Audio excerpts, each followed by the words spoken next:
Wow, people wey suppose talk truth to power don off mic, and if we talk, na 500,000 they go sama us, call am hate speech. But fear not, Mayegun don come. Him go torchlight every corner, nooks and cranny of all these bad people wey dey spoil our country.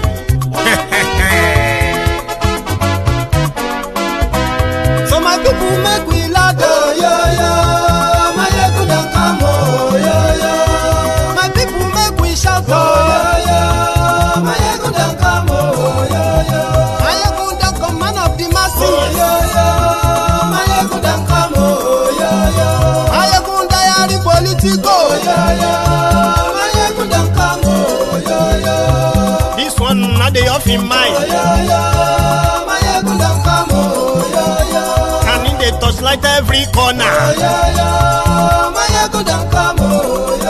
Okay, some people be they holla say they want the power. Chai, them be promise us say we go get light and power. Them hustle sote they can't get the power. But now they know they do anything with the power. Every day dollar just they get the higher power over naira. Still them talk say make we off mind, but thank God say Mayegun don come. So my people make you louder, Mayegun don come, my people make we shout, Mayegun don come, Mayegun don come, man of the masses, Mayegun don come, Mayegun diary politico, Mayegun don come, this one not dey off in mind, Mayegun don come, person wey dey do evil no one make person talk. Them say that Mayegun, that man too they talk. He too they talk. Say Mayegun diary, he dey hot like pepper. But every day then they take money in bulk. Woman pikin dey the street they hawk. Still them talk say make we no talk. But thank God say Mayegun don come. So my people make you loud, Mayegun don come, my people make you shout, Mayegun don come.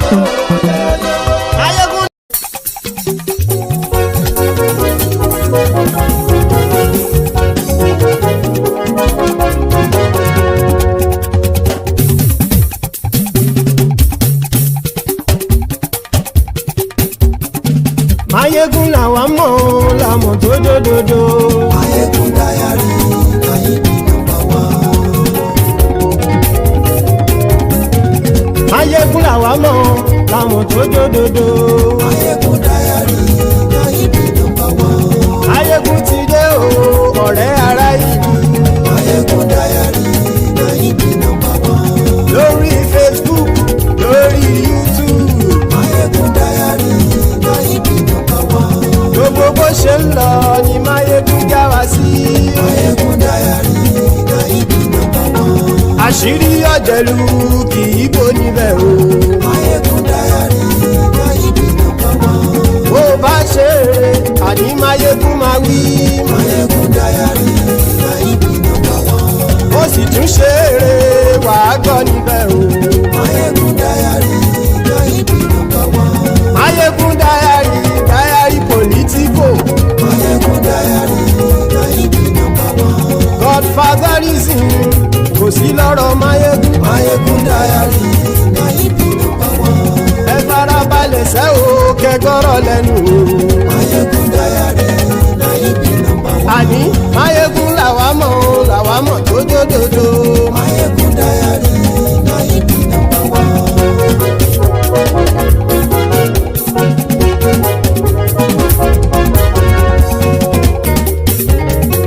Àní ẹ̀sùn ràkì. Mayegun ti dé. Mayegun ti dé. Ọ̀jẹ̀lú ẹ̀sùn ràkì. Mayegun ti dé. Àní ẹ̀sùn ràkì. Mayegun ti dé. Lórí Facebook. Mayegun ti dé. Àní ẹ̀sùn ràkì. Mayegun ti dé. Lórí YouTube. Mayegun ti dé.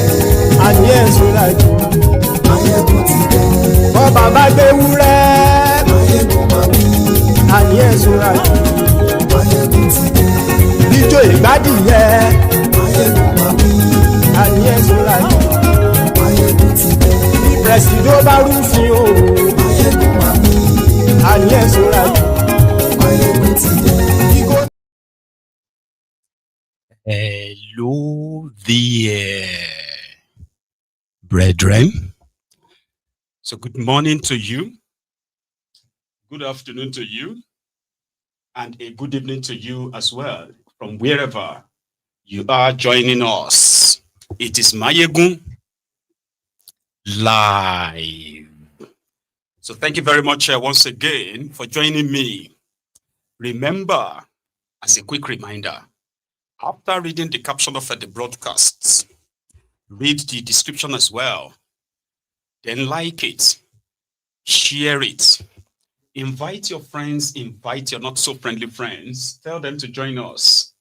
Mayegun is live, Mayegun Today. And yeah, tonight we are starting with the latest bogus allegation made by the same terror advocate or terrorist sympathizer, Sheikh Osama bin Gumi. Among many things he said, like as a regular denial, genocide denial in Nigeria, among them, right? Chief among them. So Sheikh Osama bin Gumi, who continued to say that there is no Christian killings, and in fact, there is actually Muslim killings than Christians. And the question around that many people have raised is, one of them is that why did they have to take the scream and the shout of the Christians being killed to get the attention of those who are terror advocates, terrorist sympathizers, to begin to say Muslims are also being killed? And when you say who are those who are actually killing the Christians and the Muslims in Nigeria, the chief among them is the terrorist, the jihadists in Nigeria, who some people love to live in denial of, right? And say, no, it's not about religion and all of that badadash. So the latest from Sheikh Osama bin Gumi is that, yes, you might have seen coffins, you might have seen videos of supposed mutilated bodies, but he has it on a very good authority that most of those coffins buried, they were empty. An allegation that is so brazen and so false, like just because they have been doing everything to make the promise of a Trump of coming after the supposed jihadists that are targeting Christians, and this time even Muslims too, right? So they are doing everything to not only to water it down, but at the same time to deflect from it by making this kind of bogus allegations. Others are already asking them that, yeah, there are, people killed by these Islamists, okay, where there are evidence, mass graves where hundreds and thousands have been buried. There are records, pictorial record, names, and all of those things that could tell you these people killed, they were targeted by the Islamists because of their religion. There are others who became part of their jihadi campaign, who indeed are not because they were Christians, but because they owed something that these terrorists possibly also needed, and they became victims. So people will want these advocates of more Muslims have been killed to be very truthful and honest if genuinely they care about the Muslims that are killed by these terrorists. So number one, there shouldn't be any form of disagreement of opinions on how these terrorists should be tackled. The Muslims are being killed, Christians are being killed. In a nutshell, Nigerians are being slaughtered, massacred, genocided in their own country. So ordinarily, that should unite all religions, unite all stakeholders.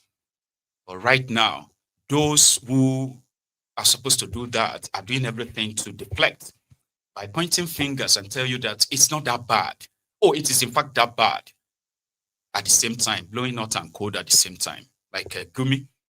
Gumi is not only just denying the existence of these killings, like it is being reported, is in fact defending the killers by telling the people that they are talking to them. They are their children. They are on revenge mission. Revenge mission on who? What did Nigerians do to them? If the government failed them, well, they should take a seat. Welcome to the party. Nigerians have been cheated. Nigerians have been robbed. Every Nigerian is robbed, at least mostly, in that contraption. And I don't see others picking up guns and start killing the other Nigerians and say, because they are on revenge. So Gumi continued to advocate for amnesty for terrorists, forgetting the fact that for the past 10 years, APC, Egbekegbe, they brags. They have been bragging of how they have been releasing repentant terrorists. So there is already an amnesty for these terrorists in Nigeria. So if these ones who are killing people continue to ransack villages, communities, kidnapping women and children, if amnesty that Sheikh Osama bin Gumi is asking for from government is a solution, by now, terrorism in Nigeria should have abated substantially. But we are not stupid. There are other factors that is actually driving them. And the religion they are using as a front, including those who are their sympathizers, their sponsors, their mouthpieces in Nigeria, who are doing it openly, and those who are doing it behind the scene. So if amnesty for terrorists that Gumi is preaching is actually a solution, APC, Egbekegbe, they have released over 200,000 repentant terrorists in the last 10 years. They have convicted 0. So which means Gumi knows what he is doing. Denying the genocide. Use the killed Muslims as posters as an excuse why nobody should call it a genocide.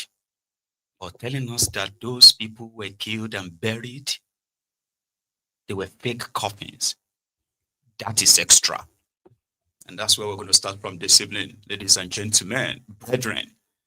Like and share the broadcast, and we'll go to the studio of Arise, where they were also like shocked, like, what? Yeah, that's how desperate they have become. But here. Controversial Islamic cleric Sheikh Ahmad Gumi has accused some Christian groups in Nigeria's Middle Belt of staging fake mass killings to fabricate a genocide narrative. In a statement shared on his verified Facebook page, Gumi claimed that a doctor informed him that certain groups are burying empty coffins and recording the process as if real victims were killed to push the narrative of a Christian genocide. Gumi wrote on Facebook, "A doctor wrote me, do you know that some Middle Belt Christian groups are now staging fake mass killings? They are burying empty coffins and recording the process as if real victims were killed just to push the narrative of a Christian genocide. This is desperation at its peak, a disgrace, manipulating information just to provoke hatred and international sympathy." I mean, Gumi further described the genocide allegations as part of what he called a well-orchestrated plan to attack Sharia law and fuel Islamophobia. He urged President Bola Ahmed Tinubu to summon the U.S. ambassador and demand an official retraction of Trump's threat or consider severing diplomatic ties with the United States. However, Northern Can President John Hayab has dismissed Gumi's claims, accusing the cleric of lying and manipulation. Rufai, I mean, I'd like for you to tie in both stories. First, you know, the comment from Yusuf Tuga, and also, I mean, this is a serious allegation made by Sheikh Ahmad Gumi. Please, with due respect, I must have to beg. It's not that hard to tell the truth. There's Christian genocide. People like Sheikh Gumi, from saying that Muslims are being killed, Christians are being killed, now they are trying to deny the corpses of people that died. And I have actually seen videos, Rufai, I'm sorry I'm interrupting you on this one, about the coffins. I have seen open coffins of entire family members, babies, all Christians. Oji, be buried. It has now shown that it's a propaganda Yes. people are trying to play. Yeah. But you see, in life, you will be judged by what you did. And we should be careful. Gumi, in his propagandish nature, is now saying that these killings never happened by saying that some of the coffins, or by saying that somebody sent him a message that some of the coffins are not what? That you don't have people in them. He's not going to deny the fact that we're going to say it again, and they might not like it. I don't want to be popular. I want to stand in justice at all times. There's Christian genocide in Nigeria, and please, let's find a way to solve it. Let's not do this propaganda. Let's not pit people against each other.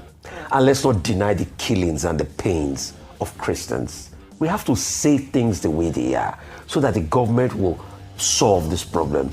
The first approach the government took showed that they wanted to go the line of changing the narrative, which was wrong. Nobody's saying anything to spite anybody. We are speaking the truth so that we can get action. Yes, absolutely. And Gumi saying this is very bad and insightful. Really insightful. And I'm shocked that Gumi is saying this. Nobody's talking back at him. Really? Government is not saying anything. We are just looking. All right. It's not fair. This is unfair, Dr. Abati, really unfair. I mean, I'd like to emphasize the point again that Professor Wole Soyinka made. You weren't here when we took the story where he talked about the fact that the people that are killing the Christians are Islamist extremists. They are not the regular Muslims, they are jihadists. And we have heard this over and over again. I think Gumi is insensitive. What he has said is irresponsible. It amounts to dancing on the grave of persons who lost their beloved relatives. And I think that he should be called to order. He's in Turkey, we're told. He should be called to order by the Nigerian government. Well said. When he steps back into this country, he should be invited for questioning and warned not to incite violence, because no country can solve. Controversial Islam. I mean, it's a common sense thing. Let's reason it together. Okay? What does he actually really stand to gain in pushing the narrative of, like, denying the killings entirely? What is it going to take for people to admit that there are Muslims, there are Islamic terrorists? These are these are like established facts. So you are not an extremist. You are a Muslim. In fact, the actions of these terrorists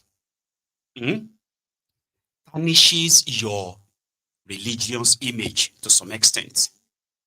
And if there is anyone that you should be upset with right now as a Muslim, a genuine Muslim, in this sense, not an extremist, because we have extremists among those of you who genuinely pretend to be Muslims. Okay? When you begin to have all these extreme thoughts, you begin to identify some people as infidels, kafiris, you get what I mean now? And you begin to try to explain away the actions of these terrorists. And you easily take offense. Yeah, when we talk about these terrorists, Islamic Jihadists, shouting Allah Akbar, is slaughtering innocent people. You are offended because they said they are Islamic. This rather, you are angry with people who say that. You are not totally angry with the terrorists who continue their campaign of violence, where innocent people have been killed. I have Muslims in my family. They are not extremists, so to say. And I have had Muslims, a lot of them, right, who have confidently said, this is anti-Islam. Are you with me? It is anti-Islam. Islam doesn't support, right, killing harmless, vulnerable people, even during war. Do you understand? So you that believe all of that, then you are watching these killers. At this point, they are not just killing those they call the kafiris.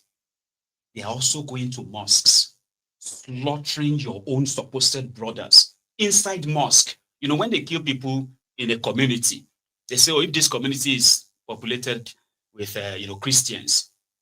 Definitely, if terrorist strikes there, the people that will be victims will be Christians. If they go to Muslims communities that are like they are the highest population, when they kill people there, so the highest number of people that will be victims will be Muslims. A logical sort of like, it's kind of like a logical argument.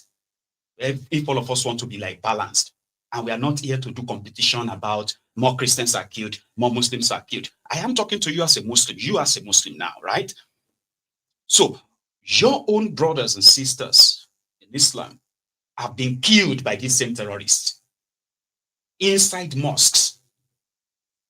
So if you deny the religions of those killed in their communities, in this instance, if you argue about that, both sides, how do you describe when they go inside mosques and killed worshippers, right? 40, 50 at once, where they burn down mosques. You as a Muslim, at that point, who should you be angry with? Then you see them, they deliberately go into mosques, kidnap reverend fathers, pastors, church members, and beheaded them, others executed, or, like in a brutal way. And you have seen them destroy churches. So who should you be mad at?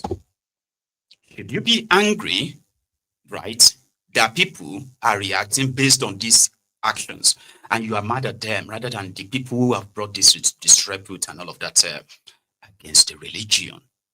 So this is where logical reasoning should have come in, right?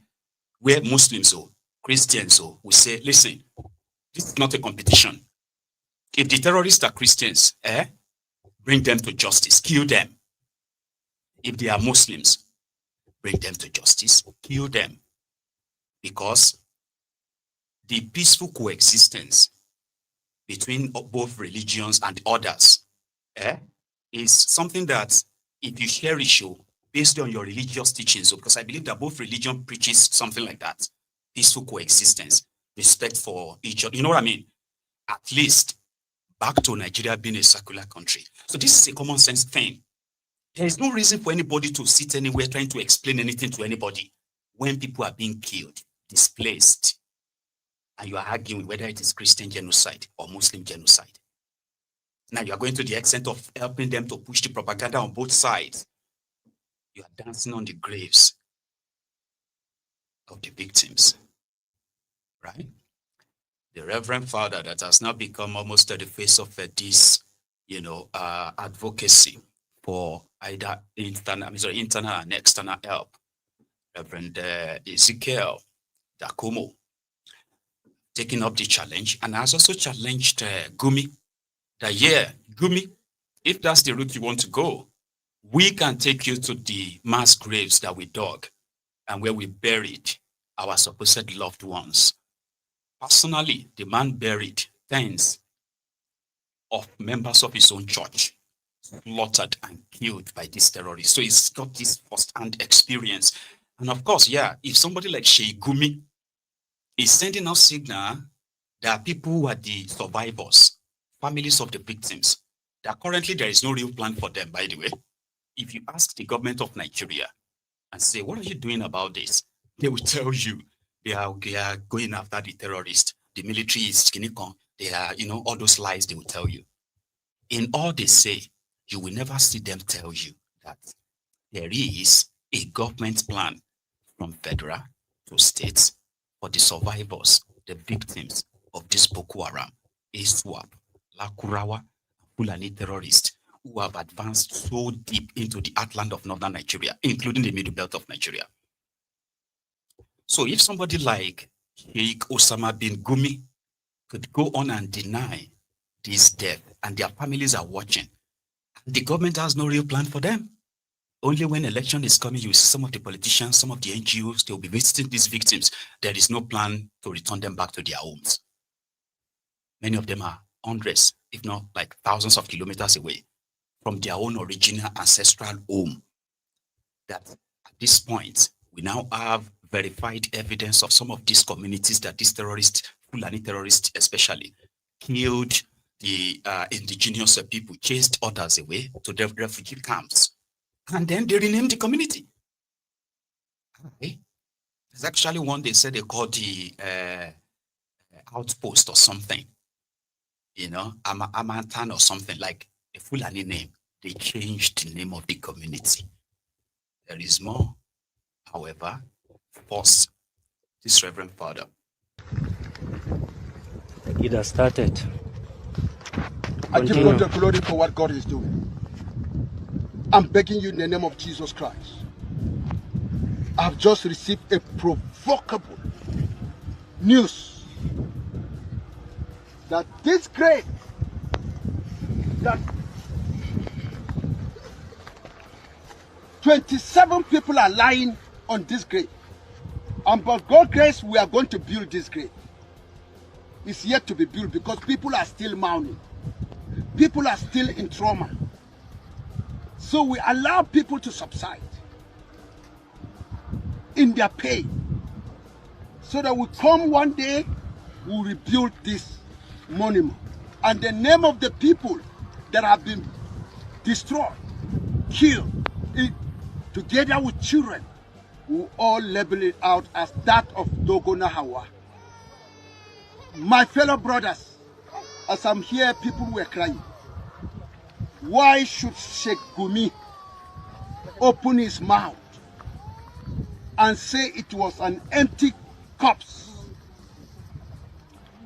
All Nigerian lawyers, I'm begging you in the name of Jesus Christ, those that have the heart of Christ, the Son, we are going to sue Sheikh Gumi, and this place, they are going to guide it. I've told the security, the youth, all the youth, make sure you guide it because Fulani terrorists are still coming back to come and remove the corpse. So that to prove to their shame that it was an empty corpse. So another war has been raised. All Birom youth should be on red alert. War is on ground already. Sheikh Gumi has said war. We are in pain. But he has more pain to us. 27 people are on the ground. And he's saying it's an empty cross. Director of SSS, the GOC, Chief of Staff. Let me tell you, if all of you are not terrorists, you will all be present here. The youth, we are ever ready. We are going to dig the graves. World press camera should come to this place.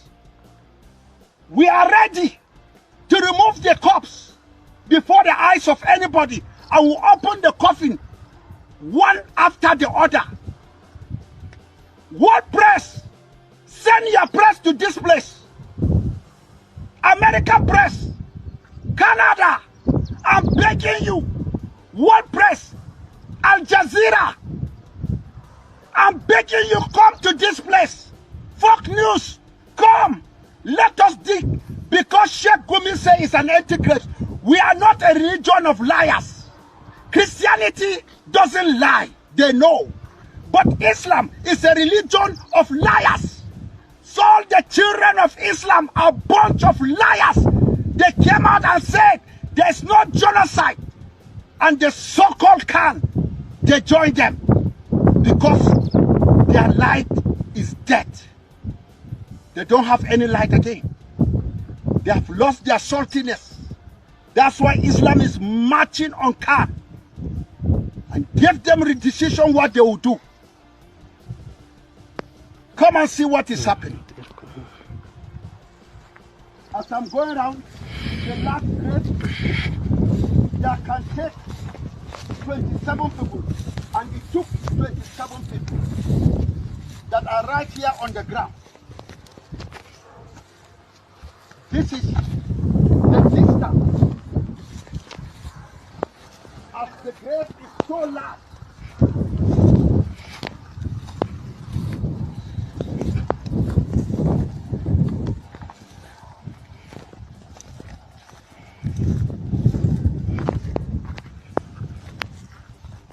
because the people that can order this is the High Court, Court of Judges.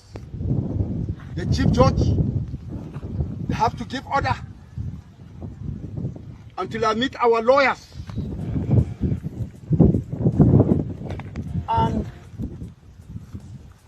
I will challenge the federal government for not arresting Gumi. If it is a Christian that says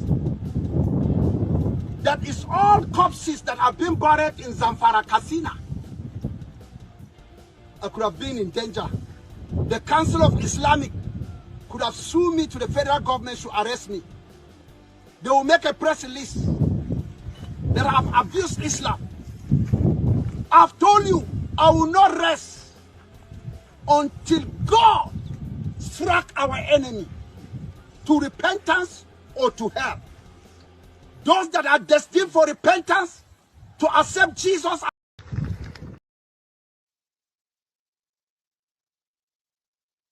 And that is just one location, by the way.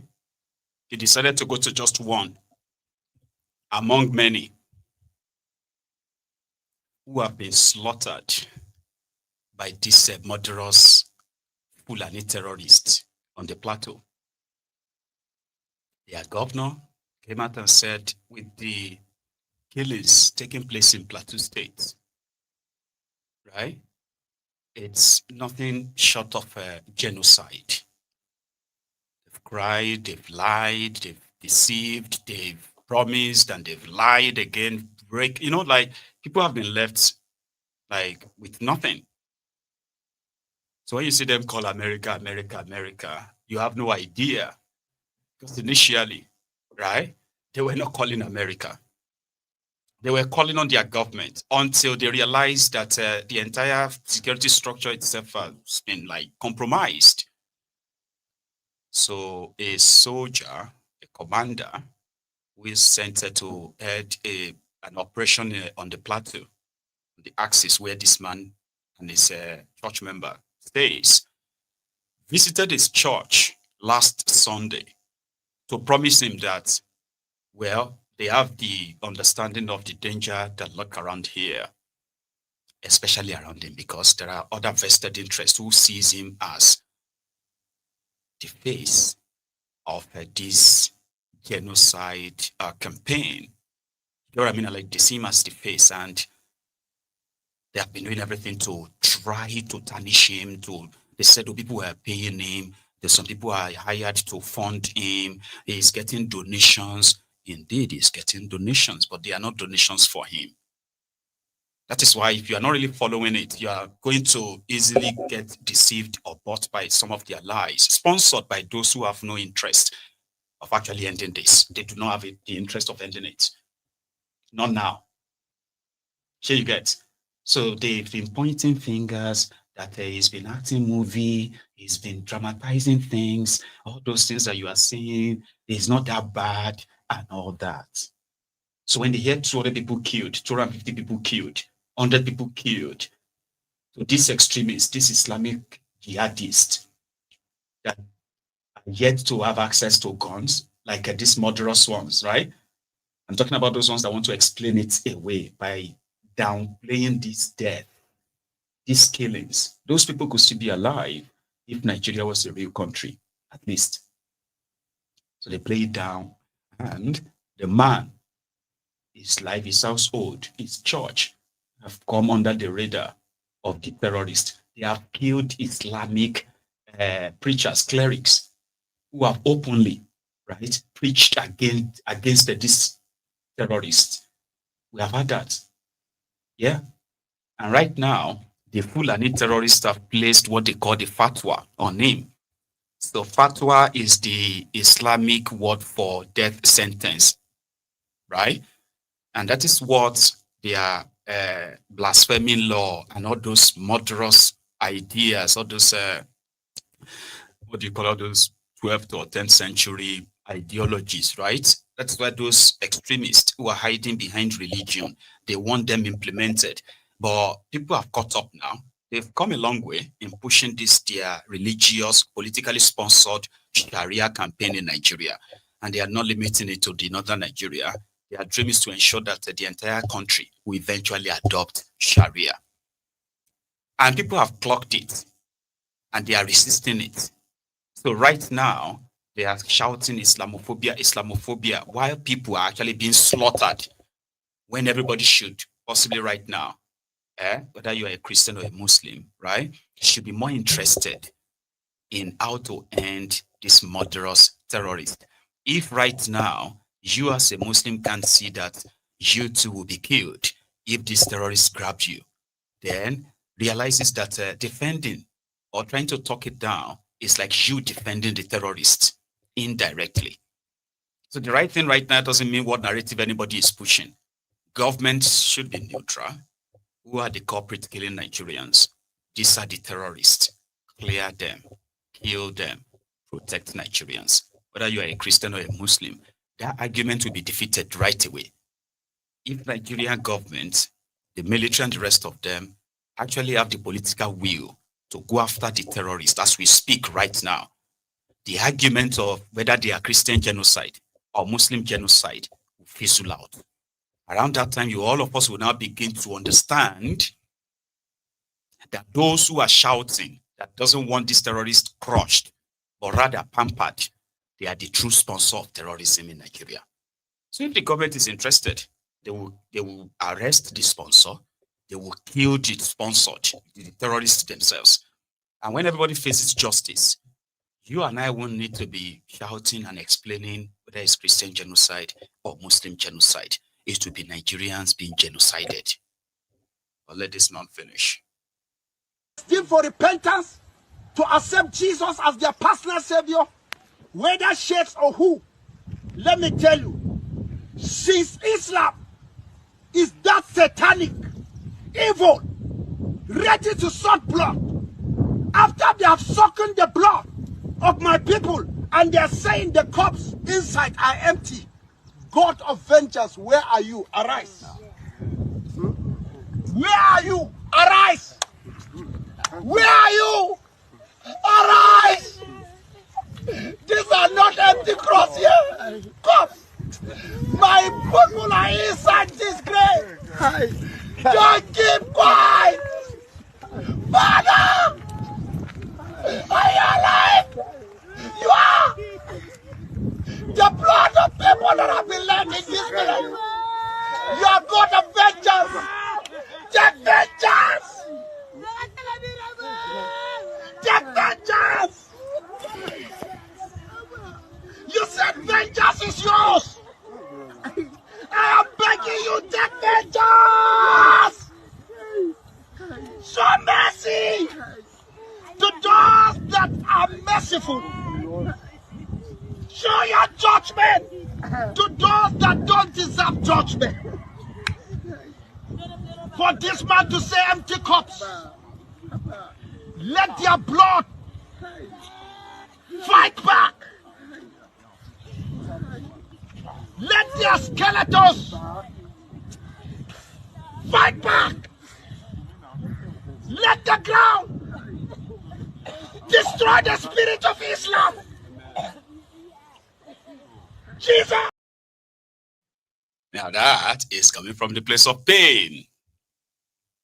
But like I said, there are Muslims who have been speaking out too against these killings at the detriment of their own possibly safety. One man who openly condemned these killings a few years back, and at the same time called the Boko Haram's government to do something, and he ended up losing his job, is the former chief imam. Is that what you call him? Like the chief imam of Abuja Mosque. You remember that man? Yeah, he spoke up so strongly. His speech in one of the Jumats in Abuja went viral.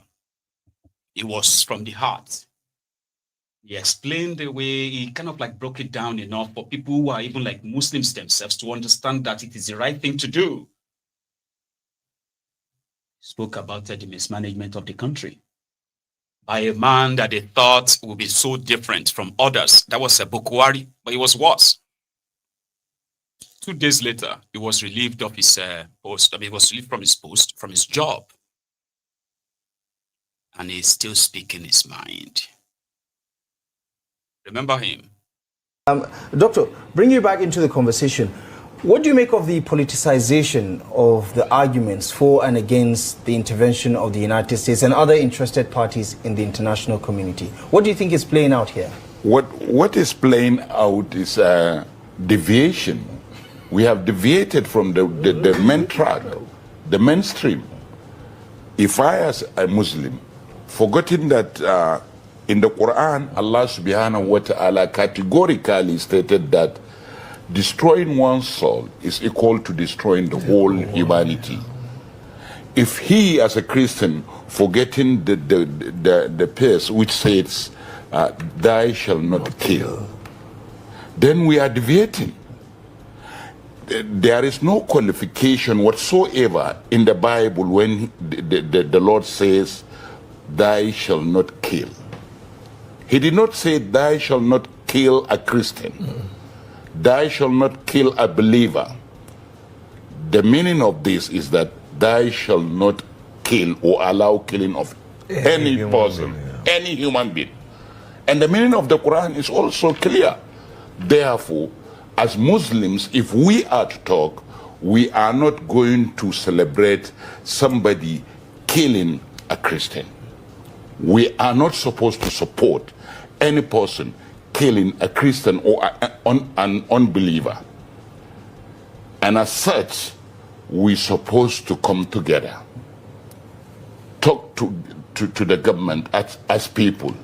Yes, there was threat from Donald Trump, and Nigeria was placed as a country of particular concern. We are not happy with that, but you, the politicians, are the cause of this, because it is your primary objective as politicians, as leaders, as government, to stop it. And you have failed over time to stop it. Instead of us blaming those who are commercializing our blood, our blood, the Christian blood, the Muslims' blood, they are commercializing and politicalizing it. We failed to blame them. They succeeded in targeting me to be a blamer of my friend, who is my neighbor, who is also a victim, inspiring me to deny that he was a victim. And they are now inspiring him to believe that I am not a victim. And we now come to blame the international communities for coming for their interest in our country. But we invited them, our failure invited them. If there wasn't killing in Nigeria, Trump will not dare say that he will place Nigeria as a country of particular concern. Doctor, now you understand why they had to remove him. He is that blunt and honest. And of course, some of you may say, oh, it's Takia. No.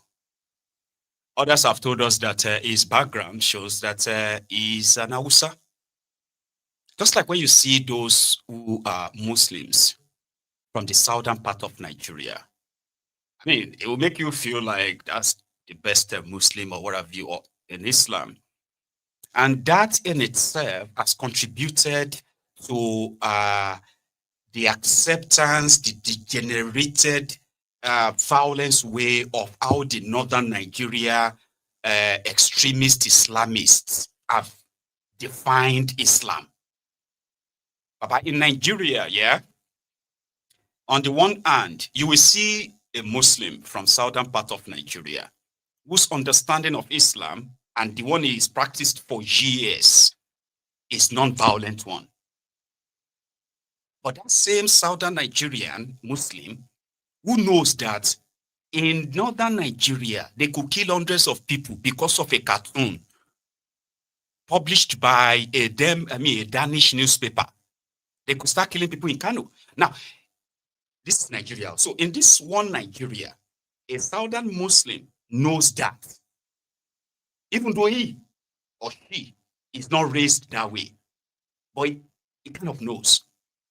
Enough that inside Nigeria, the southern Muslims themselves, as much as, I won't say all of them, some of them knows that the northern Muslim, these extremists, not all the northern Muslims as well, I'm not going to generalize, these northern extremists do not recognize them as real Muslims. Are you following? Right.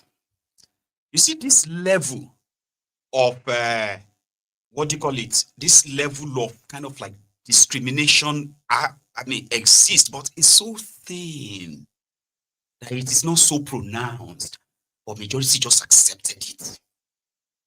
So as a southern Muslimah or Muslimi, he believes that his own way of Islam is perfect, is okay. These violent guys can just be left on their own. That's the way they see it. But when these northern extremists who breed terrorists, they breed them, they raise and train them, and then they defend them. Once they begin to bring this disrepute against Islam, the southern Muslims who knows these old traits are compelled to start explaining to us that you are just don't understand Muslim, you don't understand Islam. Forgetting the fact that this is not about you and that your Islam. You are denying what is obvious. The characters of these criminals, by any little or no provocation at all, they can start killing. Let's even just leave these terrorists, the ones who have decided to pick up arms and doing all these killings and other factors that is kind of like influencing them. But before these killings, naturally in Nigeria, you are expected to know that northern Nigeria, you should be careful in the same country. And this is what has been tolerated. And there's also something missing. There are millions of Christians in northern Nigeria. But they've succeeded in making this sort of like posture that makes northern Nigeria an Islamic region.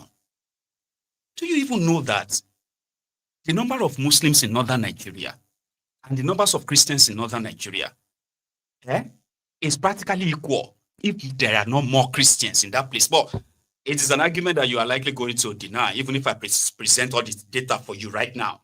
If I present you all the data, you are going to deny because you are not raised to believe that. It is like me changing your reality. I don't know how old you are, but there are some certain things that you would realize about Nigeria that you realized, I swear, that you've been lied to for so long.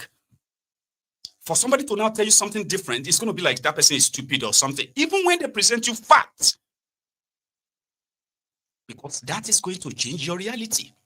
Now, you have people in that place with this extreme mentality, but you are forgetting that there are victims in that same part that are called Middle Belt and Northern, in the core Northern Nigeria, in Borono. There are more Christians than Muslims in Borono. But you will never believe that because it's going to be like, what are you talking about? And on like that. When you begin to go in deeper, then you realize that they've done so much for over 5-6 decades to suppress their existence. I have proof of that. Suppress their existence politically, academically, and everything that they were supposed to actually really be equal. Everybody just lived on. Everybody just was like moving on, like, you know what I mean? It's none of our business. They have gotten to a stage where they have now armed tens of thousands of their breed who are now killing on a killing spree. And these same them are trying to convince me and you, right, that America is this or America, this one is that, forgetting the fact that you actually have a government. You are helping them to explain away the incompetence and collusion of your government in all of this. Why these extreme Islamists, these murderers, Islamists that exist, which Gumi is one of them. If you know them, as a Muslim, you should be jolted. You should be angry at all this kind of like shenanigans. You are watching them speaking in defense of terrorists, gaslighting you why any attempt to crush them will backfire. Killing terrorists will cause religious war. And you are explaining that. You are telling us how, you know what I mean? Tolerating them, just as you have been made to tolerate them. Ignoring all of these factors, all these things that are now coming to light. Because you're doing it for them. Listen to this guy. They were coming with the fuel in jerrycans and guns. Our farms and everything, they take over it. On the 11th September 2001, the Fulani, they attacked us on that day. They burned our houses. My grandfather was killed during that attack. From there, they chased us from our village, and we moved displaced people in various places. Some they go to Gashis district, some they enter Jol district in your local government. Some are in Barkiladi because everybody find way to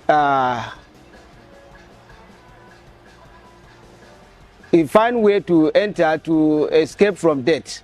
The Fulani came in good number, entering houses and started put fire on the houses. They were coming with the fuel in jerrycans and guns. They loot on property. We have sheep, goats, all our properties. The Fulani, they take over everything, and they leave us. Nobody have something to eat. Only that we move with our own clothes to that places of displacement.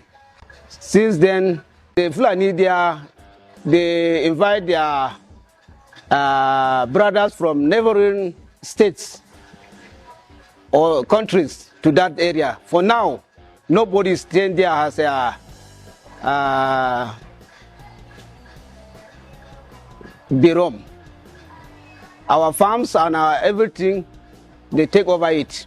It is the people, it is the Fulani people that they are living there today. They changed the name from Brankum to Mahanga. That Mahanga means somebody who will stay on the hill spying something. And for now, we have many places that are villages that these Fulani people attack, and the people were moved out from their villages. We have more than 60 villages that both Ryom and Barkiladi, they were coming with It's actually a long chart. However, I just wanted you to hear it. His face tells a lot of stories. Some of them that his mouth probably couldn't really tell all, right? These victims are in their millions. Do you even understand that? People displaced, and their farms, their homes taken over. Crime scene. I have never seen anything like this in my life. People commit crime, mass crime like that, in a country that is a sovereign country. And then they will stay at the crime scene because they are not expecting anybody to come. Like, what? They first came with the idea of Hausa Fulani. Today, a sizable population of the Hausas who have become victims like this, they are those ones in those IDP camps and so many other tribes who have become victims. In one place, that's where you had that over 60 villages. 60, not 60 people, 60 villages. Population on that. Let's say averagely they have 500 population in those 60 villages. Multiply that. That is happening all over the place, from Katsina to Kaduna to Zamfara to Nasarawa. And when you now come to the Middle Belt proper, Benue, Plateau, Kogi, Kwara, begin to count those villages. This is not counting individuals now, villages, where people's lives have been disrupted by these terrorists. And the government wants you to believe that they are doing everything they can. So I support the idea of America offering help. But you don't really need America to come into the place if your government is genuinely want to go after them. Within a week, Tinubu's government can raid all the Boko Haram sponsors, and only few would escape. Because currently they are comfortable. They are not worried. It's Nigeria. This phase will pass. Unfortunately, America is not backing down. It's a reminder, because the killings have not stopped. Only that some of you have gotten so used to it. You get what I mean? 22 people killed in Jigawa. You know, I've actually spoken on that before, right? The way they have made they have made you so much like unbothered. You're worried a lot about where you are going to make the next money to pay your bills and all of that stuff. So you are not even like, you don't care about the death that is happening around you. They've succeeded in making you that. Today in Nigeria, if I say breaking news, 16 people killed in Jigawa by the Fulani terrorist. Some of you will be like, so Mayegun, okay, yeah, man, that's bad. What is the breaking news? Go. Like, what is the breaking news? Say, I said 16 people. Can you imagine 16 people? And then I'll begin to describe how they were killed. And sometimes you just be like, I think say you get something to say. That's how much they have succeeded in making you becoming different and all that. Cold. While you also wait for your turn. That's when you'll be like, oh my God, this country is bad. This country must, you know what I mean? When it happens to you. And I don't really pray any of this to even happen to my worst enemy. Children, women, their lives completely disrupted.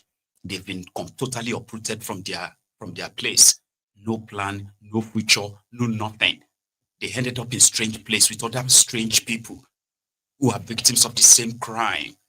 And they are watching the government, the governors, holding peace meeting, giving money to these terrorists. If you become a victim like that, I don't think you are, I mean, you are likely going to this reasoning the way you are reasoning right now. It's not possible, even if you are not living in Nigeria.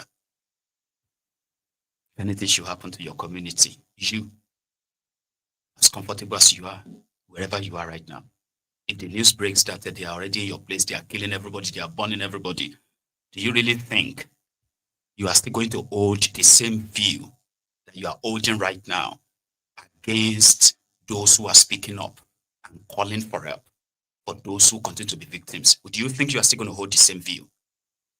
No, obviously not. You don't really have to become a victim before you speak up too, because there is a chance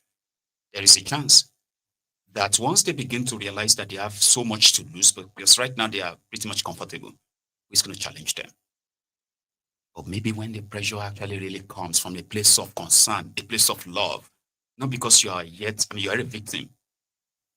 Maybe there is a chance that we will save lives eventually. My own solution is you break it up and save lives, right? But America hasn't stopped. Right now, they are putting the final touches to how they are going to respond, because the killings haven't stopped. America said, rather than them to go and deal with the problems, Nigeria is spending time on propaganda, explaining it away, whether it's Christian genocide or Muslim genocide. They are purely not doing anything different from what they have been doing. And because of that, they are coming. It makes me angry to now see what's happening in Nigeria. You're shining a light on that. The White House is doing that as well. And the American people need to know what's going on.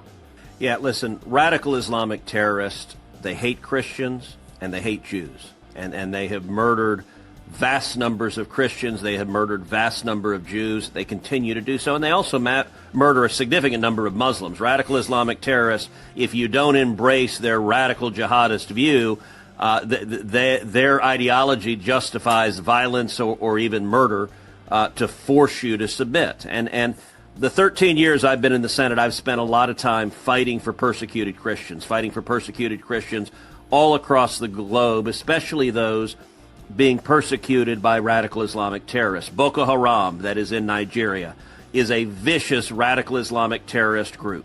And if you look at, there is no country on planet Earth where more Christians have been murdered in the last 20 years than Nigeria. Since 2009, more than 50,000 Christians have been murdered in the country of Nigeria. In that same time period, more than... I mean, literally, these Christians are being hunted down. Yeah, they absolutely are. Now, that's Ted Cruz. They can never love you more than you. Now, if you love yourselves, your attention and your entire effort will be to mount pressure by all means on Tinubu. Yeah. Somehow you may think, but what do we need to do? Like, they just appointed the new service chiefs. What are they doing? Are they currently on an onslaught against the terrorists? Let me give you an example. Thank you very much, Olumide. Olumide Akewumi. Thank you. Right? So let me give you an example. Again, imagine that right now, everything in the news in Nigeria, at least your headlines, since America shown interest and they wanted to do something different or do things differently, right? So imagine for a minute that in the news, we are now having success stories of the Nigeria military, Air Force, like all of them all together, the Army, the Air Force, the Navy, where they will be delivering state by state. Like I said, an example, Zamfara, that has turned to a complete haven for these terrorists. They're operating there, they've got different mining fields, the towns that they've turned to mining towns and all that, illegal mining. So let's say they begin to clear them and clear them. They say Zamfara is now cleared. Over 4,000 terrorists killed in the last 2 weeks alone. Both air bombardments, grounded troop firing, and they've arrested more than 6,000. And they presented them. And within this last 2-3 weeks, you realize that there is a special court called Terror Prevention Special Tribunal. Do you understand? So as those 6,000 arrested, wounded, whatever, terrorists, as long as they process them, you take them straight to the judge or the judges. Straight to judgment. Those that are going to go and be like, sure you get. So from Zamfara, they move to Niger. From Niger, or they can even start from Kogi, or go to Kwara, go start from Kwara. And no, sure you get. Let's say that's what we are seeing in the news. Do you know that all criticism will begin to just like disappear? There will be those people like me that will still say, thank God they are doing it now. What were they doing all this while? But you know something? You that is a Ronuku, for instance, watching me right now. Do you know what you're going to say to me? Ogbeni, shut up your mouth, Jare. You have been shouting all these years that they are not doing anything. Now they are doing it. You are now complaining that why are they doing it now? Sure you get. And you'll be right. But you see all this shalaye explanation, and all this all the once in a while post from the military, posting it on Twitter and Facebook. This is absolute rubbish because that's what they have been doing for years. All these video speeches being made by the service chiefs, all these troops being energized, morale high, all those nonsense. No, they have been doing that for years. In their well-starched uniforms and their walking sticks, they have been walking everywhere, throwing their weight around, and people are still being killed. Terrorists are still holding peace meeting. And you want to tell me you are doing something different? So imagine that. Even you that is criticizing them, I go praise them. Because we'll just be like, they should maintain it, nobody should talk to them. As they are killing and raiding them, clearing each state, declaring each state free. Forests everywhere, declaring them free of any terrorist. As they are clearing them, police is there restoring order. Police are being put everywhere to ensure that all those ones that slip through the fingers of the military, they won't slip through the fingers of the police. You sweep them like that, it can last for the next 1 year, non-stop. Is that going to be a very impossible thing to do? And for the first time, they can then use the names of over 400 known terrorist sponsors in Nigeria. Did you know that? You know that there's a list. There is a list of the terror sponsors in Nigeria. It was produced by the Nigeria's intelligence something. They call them NIA or so. Right? And DSS. Over 400 Islamic terrorist sponsors, those who have links. University lecturers, preachers, politicians. They have the names, they have the list. So imagine they begin to process all of that. And on your TV, on your newspapers, you begin to see those you believed they were like responsible men and women, but rather they are enemies of Nigeria. So if your government begin to go after them like that, you know that America themselves should just be like, yeah, even us, we know if you do them like this. Because we're just planning to come and drop bomb here and there. Anybody where you affect, you get ball. You are doing it better. So around that time, even their greatest critic would have no choice but to actually really acknowledge that. I would acknowledge it.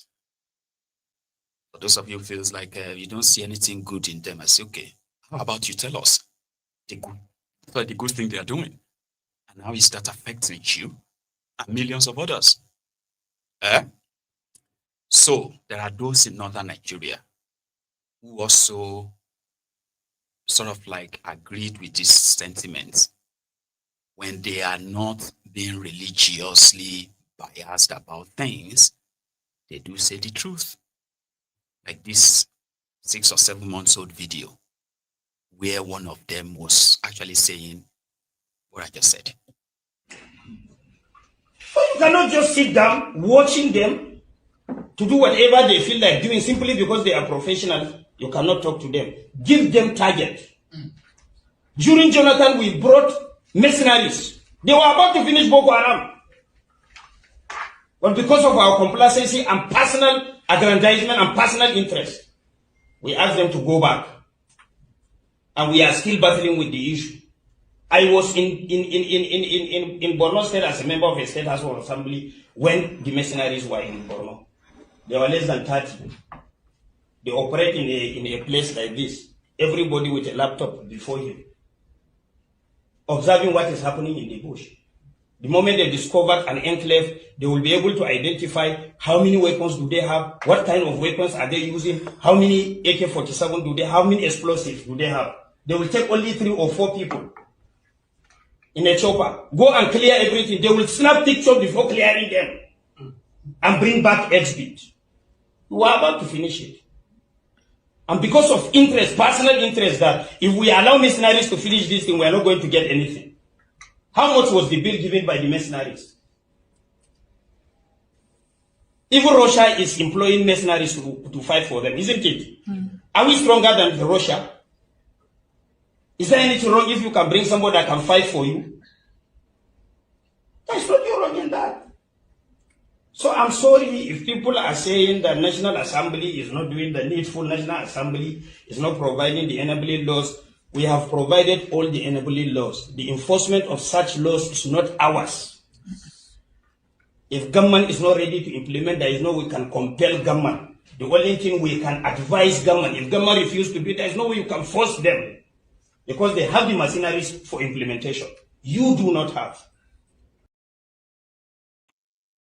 So if you listen to that, the political will is what is missing. They can do all these media runs, all these paparazzi, all these nice speeches and all that nonsense, right?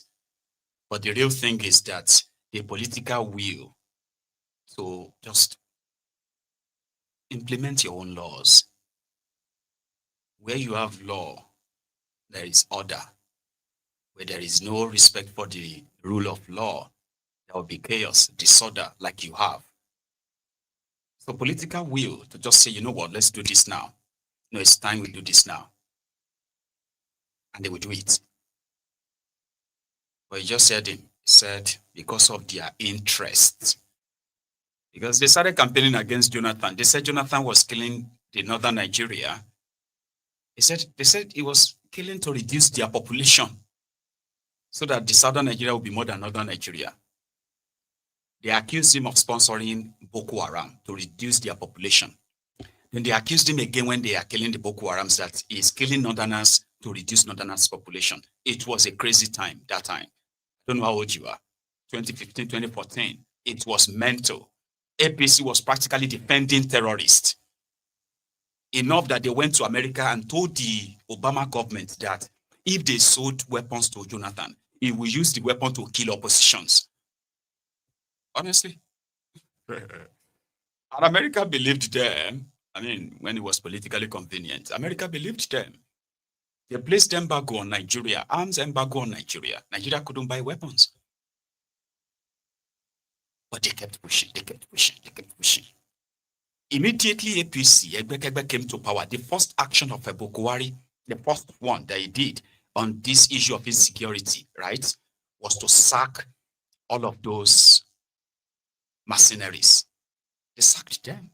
They told them to leave Nigeria with immediate effect. I don't know how many of you will remember that though. Yeah, they sacked them. The next thing he did was to start a secret, unconstitutional peace deal with the terrorists, and they called it Operation Safe Corridor. Safe corridor, even listen to that word, safe corridor for terrorists to go back to the society. And they were bragging about it while the killings continued. They were telling people that, you know, it's a good thing. And in that, through that arrangement, over 200,000 repentant terrorists were released. I'm not joking. They brag about it. That's how I got to know. If you listen to the Borno governor, Zulum, it's like an achievement. Yet, there is no peace. Borno State, for the past 10 years, out of 27 local government areas or something, yeah, they probably have just maybe about 3 or 4 that is truly functional. And yet Nigerians moved on like it's nothing. Yeah, they had to relocate the local government headquarters across Borno State. They had to relocate them to the state capital. There's so many things that you need to understand that APC, Egbekegbe, practically eat from you. The Nigeria you probably think you are, you believe you are in, it's no longer the same Nigeria that you thought you were in as well. A lot has changed. A lot has broken on governed areas all over the place. But they pretended that, yeah, everything is kind of like improving. Once politicians comes out and say it's fine, when it is not. You know? So yeah, they do know. And everything still boils down to you. The direct victims, Nigerians. But let's go to something else. I believe by now you are aware that Werey Wike has been expelled from PDP. Yeah. They had their national convention in Ibadan today. And tomorrow is another day. I think tomorrow is when they are going to announce that their new, their new chairman or something. It's a chairman rather. National executives. So while they were in Ibadan today, they took the decision that most of us have been wondering why they've allowed Werey Wike to run roughshod on them for this long. However, it doesn't mean that their decisions or their action is probably going to stay, but they are making effort. So I'm going to take you to Ibadan. Wabara was one of their leaders who spoke, and to him, with what he saw today, well, maybe PDP has a chance. And he said if he dies now, he believes he's going to go to heaven. So I'm going to start with the boring part. And then I'm going to come back and show you the announcements made by Bode George in expelling Werey Wike. Fayose. There are many. Let me see the names. Actually, I had a copy that I put up, right? So you have Werey Wike, Fayose, Anyanwu, Bature Umaru, Adeyemi Ajibade, Mohammed Abdurrahman, another one, Senator Mao Owabunwa, Honorable Austin Uwachuku, Abraham Hama, George Turner, Dan Odin. So they have been announced to be sacked. We'll come to that. Chairman of the convention committee, my very good friend, the executive governor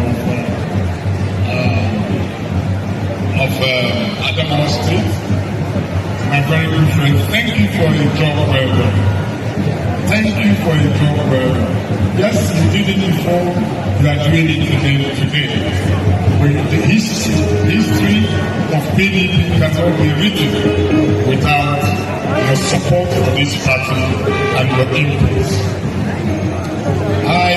For want of time, let me give you rest on the existing protocol.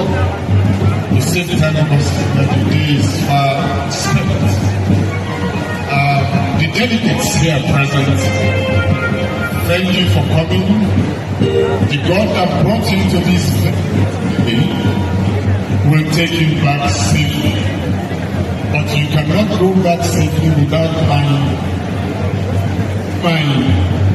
appreciating the host of the governor for your state, for his resilience, for the resources. It is not easy.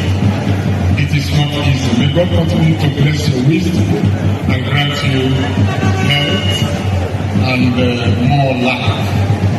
For those of us who believe in this party, I welcome you all.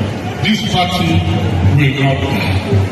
This party will not die. And of course, in Senate, it will not die. I rest on the existing protocol once again. It gives me great joy on behalf of the board of our great trustees of our great party to warmly welcome all distinguished delegates, leaders, and members from across the length and breadth of our dear country to this historic 2025 elective national convention. This gathering is a testament to our resilience, our democratic spirit, and our collective commitment to the ideals of unity, progress, and service with the Nigerian people. I congratulate all our party faithfuls for the successful conduct of congresses at the ward, local government, and state levels, from which credible and vibrant executives have emerged to steering the affairs of our party at the grassroots. Today, as we assemble to elect a new national working committee, I join every member of our party family to put forward the spirit of togetherness, sacrifice, and loyalty. The strength of the PDP has always been in our ability to reconcile differences, heal divisions, and march forward united for the greater good.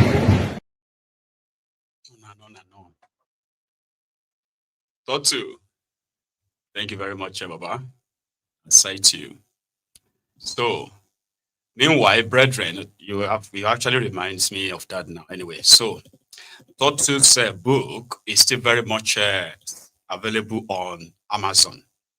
For those of you who have checked it out, or you probably haven't really get a copy, here is a reminder. And indeed, here is a link where you can order yourself one, right? Yeah. So Totu is a member of the platform, as you know. Okay.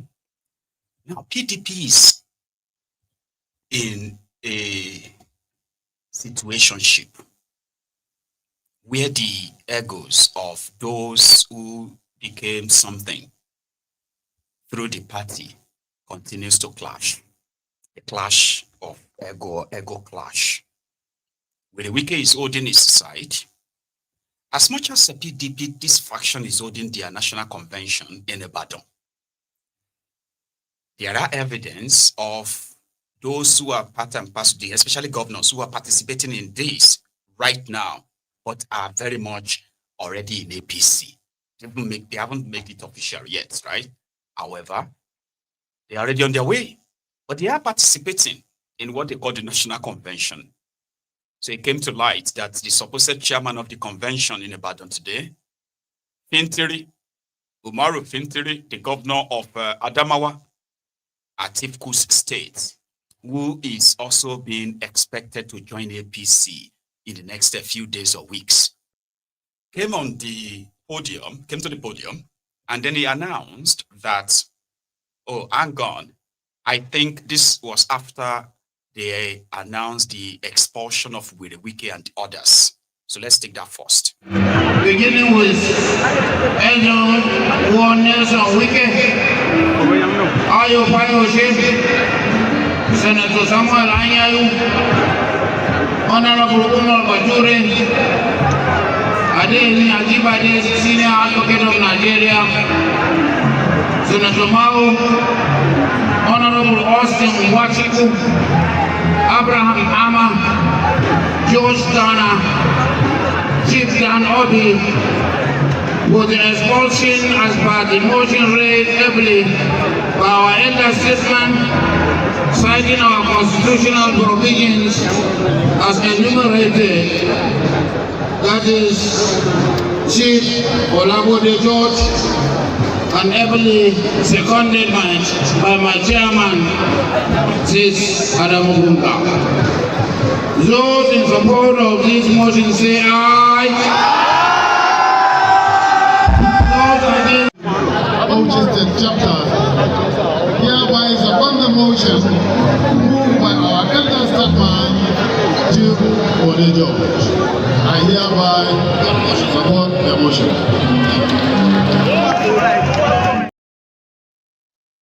You get that? So, a bit of a correction. So the person that announced the expulsion was the Bauchi governor. But the person that moved the motion for the expulsion of these people was Abode George, who is a member of their BOT, I think, like Wabara. So when the announcement was made, Fintiri grabbed the mic as alleged chairman of the convention. Then he came out to tell everybody that, listen, guys, we need peace, the blah, the blah, the blah. And there is something we need to also point out. INEC is not present here. So whatever we do here today and onward may actually be useless. So he didn't say it that way. But listen to this. It is a sign that we are up. In the absence of INEC, and as contend with merits of litigation for and against this convention, as the chairman, NCOC, it is not within my prerogative to go on with this exercise. It is for the delegates to decide. Thank you and God bless. Thank you. They were supposed to have convention. The chairman of convention said, because of all numerous litigations and the blah, the blah, the blah, I don't think I can continue as the chairman of this convention. How? Yeah, it's part of the drama that happened there today. Oh, Solomon Kinde also gave his own speech. Yeah. Power. Power to the people.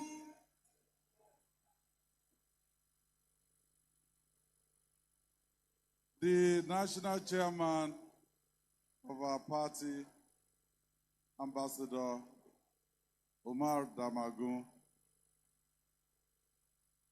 the chairman of the National Convention Organizing Committee, and all the members of that committee, my colleagues, the governors that are here, chairman of BOT, other organs of the party,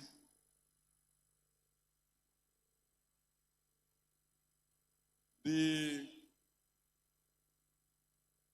resilient members of People's Democratic Party. Well, let me use this opportunity to welcome you to Ibadan, Oyo State. There has been a long stretch of battle to get to this point.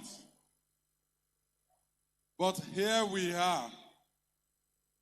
And by God's grace, this convention will go down as the convention that brought the turnaround to the People's Democratic Party nationally.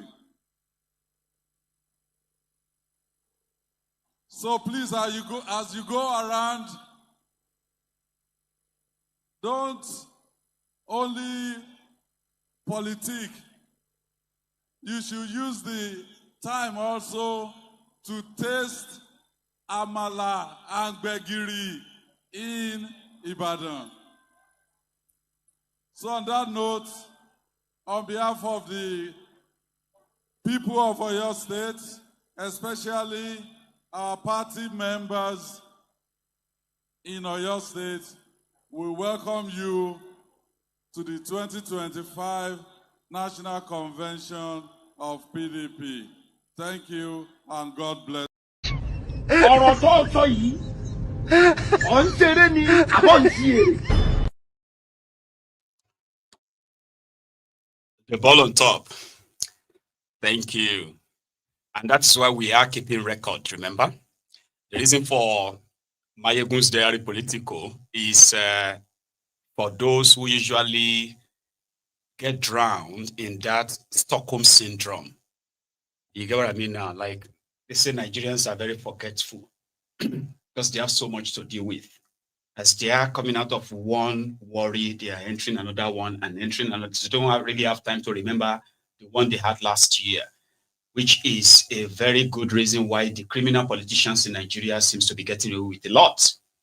On Mayegun's Diary Politico, it is like a diary that keeps the record of all these happenings in a raw form like this, undiluted. Here you get something that you can always remember the people's expression, the people's feelings when that happened, and you will always like remember. So if you need motivation of why you should join others who want this madness to end, the Mayegun's Diary Political could be your motivator. Yeah, you could get motivation here. Okay, because nobody can lie to you, except if you lie to yourself. I'm not even talking to you to convince you about anything. No. I'm just presenting things as they are to you so that you can see them clearly, right? And how you make use of the information is completely yours. So we call it mind revolution. Something that when you dedicate 2 hours of your time to listen to Mayegun, either every evening or every now and then, so there's that thing that connects you to the story. There's something that puts you in the heart of it, that you feel different. You feel like you have to do something or say something and all that. And that's how it starts. Before, like from your indifference, right? to now understanding the situation and then, making an informed decisions that helps you and your judgment, right? That could eventually influence the entire society. So if we have quite a sizable number of people who are very vast in what is going on in that contraption, and they have gotten to the stage where no easy propaganda can work on them. You can't use tribe on them to deceive them. You can't use religion to cajole them. You can't use any of these classism to, they see clearly. They see the problems and they see the people behind the problems. So exposing them, like you put it, right? The ball on top is so perfect. And that is why Mayegun's diary is also there to help keep the record. It's like writing something in the diary. If you go on Google right now, there are some keywords that you're going to search for about Nigeria. And there's a chance from that millions of answers that will pop up on Google, there's a chance that thousands of them will also have Mayegun's diary, political videos, and everything Mayegun has put out there years back. Try it. Go and search for Mayegun's diary, police, go on Google. Or search Nigeria politics, the story, Mayegun, and go and see it. You see tens of thousands, right? Because that's the point. That is the point, to ensure that the information you have access to, they are as truthful, genuine, and as raw as they should be. Because you need to get connected to the story before you become the story. Do you get that? All these stories that we are sharing, all these people, they are real human beings. Oh. People killed, thousands of people have been killed. These terrorists are killing people. They are human beings like you. They had dreams. They had hopes. Yeah. They had pains. They had happiness. They had memories. Things like you. Yeah. They wanted to have children among them. They wanted to grow up and have children. Or they wanted to grow up and find happiness like you. But they will never do any of that. So you need to be connected to the story. And that's why some people say, Mayegun, you see, sometimes I have to take a break from listening to you because sometimes I can't even undo this whole thing. All these stories, it's like there's no real thing to even give you real joy. Yeah, there are so many entertainment out there that is meant to distract you. Yeah, this movie, that movie, this celebrity, that celebrity is fighting that celebrity. This one has broken the heart of that one. BB Nigeria, all those things are there. It is in the shovel of all of that you run into Mayegun's diary political and you feel like, oh, okay. I think they are discussing something real here. And then you begin to see even better. So the choice is there and the diary remains, right? Because eventually all of us are going to actually wise up and realize is that until we do something, until we all decided, decided to do something, nothing will change. And for something to change, it's got to come from the mind. Yeah? It is what you are thinking that helps what you will do. It is just natural human instinct, evolution and what they call it. The type of information you are being fed, the one you are processing yourself, right? Because wherever Nigeria is today, they didn't just get there. People enabled it. They profit from it. Why people die? People allowed it. Yeah? Well, enough of that. So PDP. However they want to play it out, right? They still went ahead, by the way, to pretend that they are doing convention. This part.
side, but not there. It's all right, no problem. Let me just this. I want to cross over. This is very sensitive. I know. I cover national side.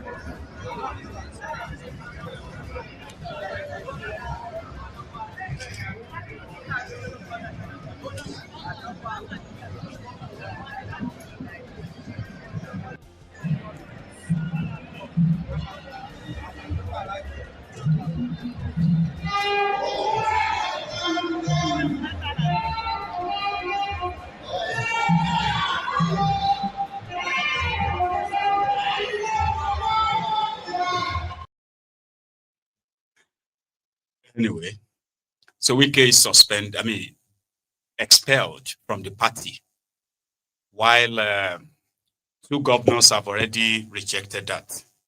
They're supposed to be PDP governors. One of them is the Mutfang of Plateau State, who is also rumored to be going to the APC any moment from now. He has rejected the expulsion of Werey Wike and others. Fintiri, who is the chairman of the supposed convention, has said that you couldn't continue because, like, we need peace, de blah, de blah. He said other things, right? So, which means he's also going to be siding with Werey Wike. So, with Fintiri, Mutfang of Plateau, there is another one. Yeah, there is another one. I can't really recollect right now, right? So, those two will be going to APC soon. And the wahala will continue. Fayose is doing his 65th birthday today as well. So some of them who were supposed to be at the convention, they were also with him to celebrate his birthday. So he said something that his brother Isaac responded to. You'll hear from his mouth. A birthday message to my brother Ayodele Peter Fayose. Happy 65th birthday. May God bless your new age. I pray as you enter this new age, the spirit of selfishness in you will disappear and you can be a good man and turn a new leaf. You betrayed everybody that have been there for you.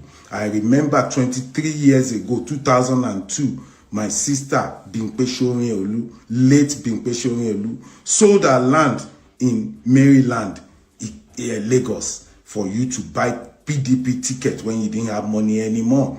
3 million naira. She sold her land to give you the 3 million to go and pay PDP to get the ticket.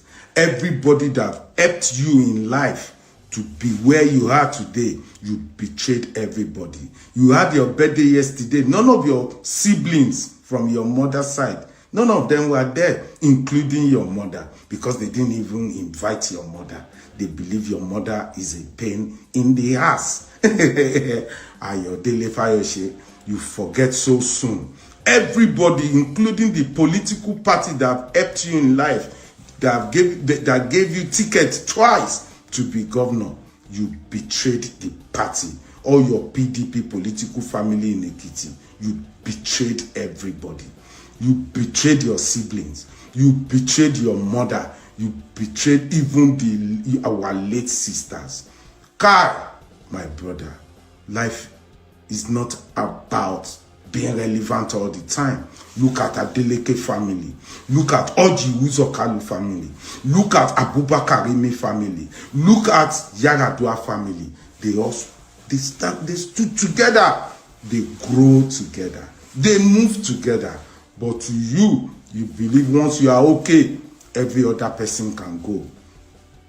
Even late Buruji Kashamu, that gave you close to 2 billion for your second term election, you betrayed the guy immediately you got to power. Even Atoeze, that gave you about $3 million for your election, you have not been there to say thank you. My brother, selfishness is a sin. As you have turned 65, I hope and believe you will turn a new leaf and change from being selfish. I know people will look, why is he talking to his brother like this? If you have a brother that have done what he has done to us, you will be more sad and more bitter than us. We are not bitter. We are still praying for you. We wish you well. You are not our breadwinner. We are all doing well in our own on our own level. But we want to tell you, turn a new leaf. Happy. How many times would they tell you before you know that Nigeria is not for you? Ah! Now they never leave you. They have left you behind. Photo, not be juju be that. Sorry, oh. May God not allow them, make them kill you. 70 years old man. So Isaac, your message is pretty much like delivered, and I bet he's seen it already. Yeah. But still on Werey Wike. I mean, it's been in the news in the last few days when he had that encounter with that naval officer, remember? And a lot of people have been reacting. So the latest people who have reacted now are they are a group of retired soldiers. They are demanding for Werey Wike's sack because his action was like unbecoming of a supposed public servant, and his retention in government by Dachomo shows that Dachomo bags his behavior. So they are demanding for his sack in a this short presser. President Bola Ahmed Tinubu, we are requesting you to remove Nelson Wike as Minister of FCT. Even if you want to retain him as a minister, appoint him into another ministry and bring somebody else, because he's stepping on so many toes and he's doing that arrogantly and wrongly. Wike's action of trading words with a uniformed officer demeans the dignity of the office of a minister and undermines the image of disciplined governance, forgetting that the loyalty of an officer is to the state and not to personalities. President Bola. So they are demanding, and they are giving Dachomo option. Maybe you should reassign him, take him out of Abuja, like remove him. That sort of like we embolden Werey Wike, because to him, he said when people react like that, he believes that he must be doing something right. So he's living in his own world, right? And he also said he would be stepping on more toes, whether they are soldiers or not soldiers. Okay? And during his heydays as the governor of Rivers State, right, he once said, right, that when those people talk about him, he will just go ahead and get himself a 40-year-old whiskey and tell them to sit down. Drink. Wike. What is in us is greater than what is in them. As a protestant, I just said that I took 140 years whiskey. I told some of myself, I said, what's it done? What has it done? For 40 years. And then I put television. See how you do that. All we are saying, they have become a labor union. What is in us? That's very wicked. For those of you who are wondering where that phrase of 40-year-old whiskey came from, he said it himself. When he started looking gunky and all that, people felt like he's probably suffering from cirrhosis, kidney failure. You all get them for that, right? That it was probably from drinking too much of alcohol. There are those who still believe that he's mostly drunk all the time. Yeah. And this is not coming from those of you watching him on your screen. It's coming from those closer to him that have now parted ways with him. And they've said it like he's drunk most of the time. There's no time in the day that it's too early for Werey Wike to be drunk. And his erratic behavior made that like legit. Here you get. There is a song for him as well. On top of this saga, I'll show you the picture of how Werey Wike admires whiskey. A drunk.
couldn't find that picture, so we just have to move on. I'll show you some other time.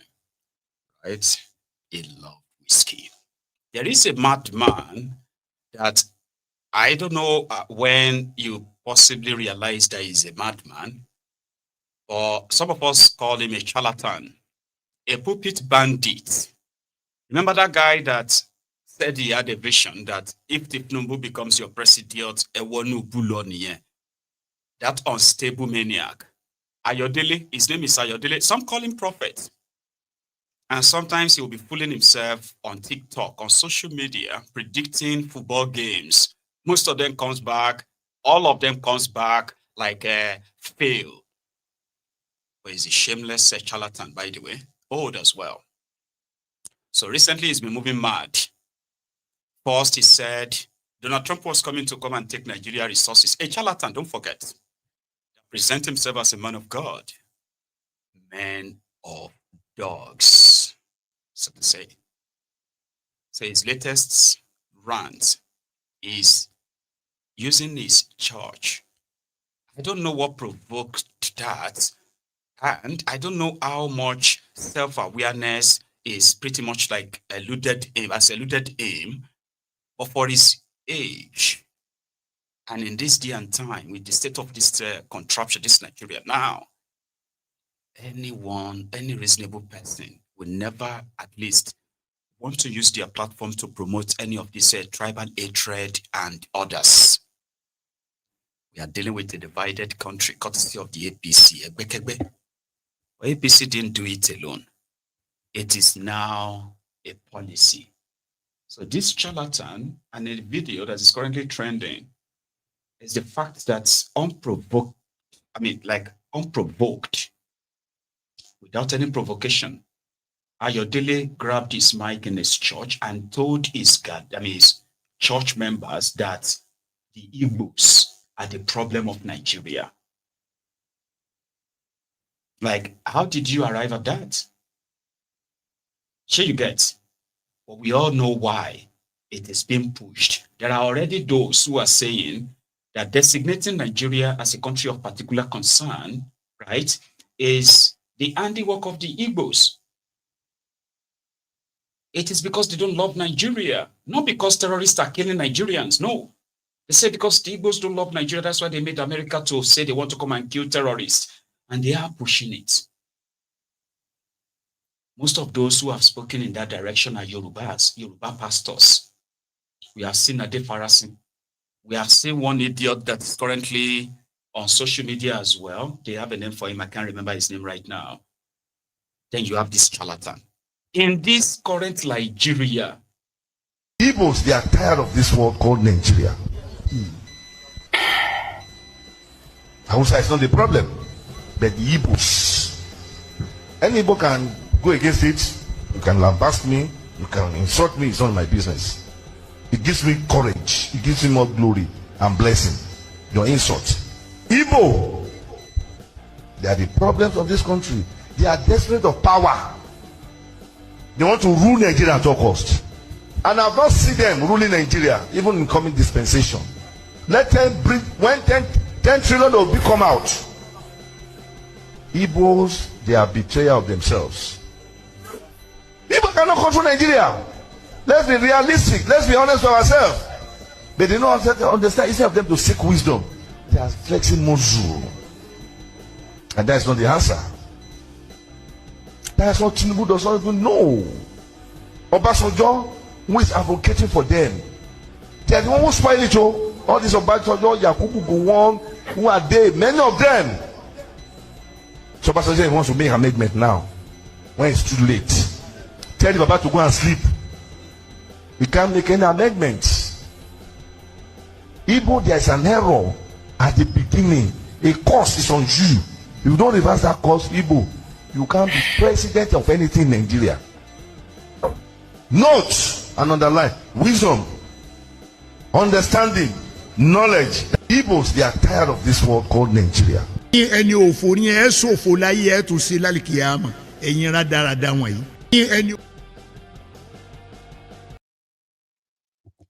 are the problems.